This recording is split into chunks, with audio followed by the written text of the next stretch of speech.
هل لو اتعلمت ألماني أقدر أسافر وأشتغل؟ تعالَ يا معلم أقول لك لو اتعلمت ألماني ومعاك ألماني تقدر تعمل إيه، كمّل الفيديو للآخر علشان تعرف فرصتك إيه لو معاك ألماني. أول حاجة هنمسك طريق السفر، مين الدول اللي أنت تقدر تسافر ليها لو بتتكلم ألماني بمستوى متقدم ومستوى عالي؟ أول حاجة عندك ألمانيا، النمسا، سويسرا، بلجيكا، ولوكسمبورج. بالمناسبة لوكسمبورج هي أعلى دولة بتدّي رواتب في العالم، ومن أعلى الدول اللي بتدّي رواتب للعمال في العالم. فأنت لو بتتكلم ألماني تقدر، ولو بتتكلم ألماني ومعاك لغة متقدمة ومستوى متقدم من اللغة الألمانية، تقدر إن أنت تسافر لل5 أو 6 دول دول، وتقدر إن أنت تشتغل فيهم لو في دماغك نقطة السفر. طيب أنت مش في دماغك نقطة السفر وعاوز تشتغل بس بالألماني، إيه مجالات الشغل المتاحة اللي أنت تقدر تشتغلها وأنت في بلدك من غير ما تسافر؟ أول حاجة تقدر إن أنت تشتغل call center بالألماني، الcall center بالألماني تقدر إن أنت تشتغله أول 6 شهور في الشركة، وبعد كده بيبقى من البيت عادي خالص، تقدر إن أنت تشتغله.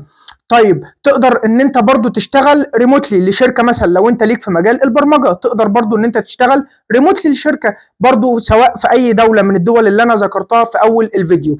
ف وطبعًا المرتبات بتكون مرتبات عالية جدًا مقارنةً بسوق العمل في مصر. أما المرتبات في الدول اللي أنا ذكرتها فوق ديّة اللي أنت تقدر تسافر لها، طبعًا بتكون كويسة جدًا ومن أعلى الرواتب وأعلى دخل في أوروبا في الدول اللي أنا ذكرتها لك دي. فبالنسبة للسفر تقدر تسافر طبعًا بدون كلام، أيًا يكن السفر سواء شغل، سواء تدريب مهني، سواء دراسة، أنت معاك فرصة كويسة جدًا للسفر طول ما أنت بتتكلم ألماني كويس، ومعاك فرصة كويسة جدًا للشغل طول ما أنت برضه بتتكلم ألماني كويس ومعاك مستوى متقدم من اللغة. متوسط راتبك لو هتقعد في بلدك طبعًا هيبقى كويس جدًا، ولو سافرت برضه هتكون بتقبض راتب محترم إن شاء الله.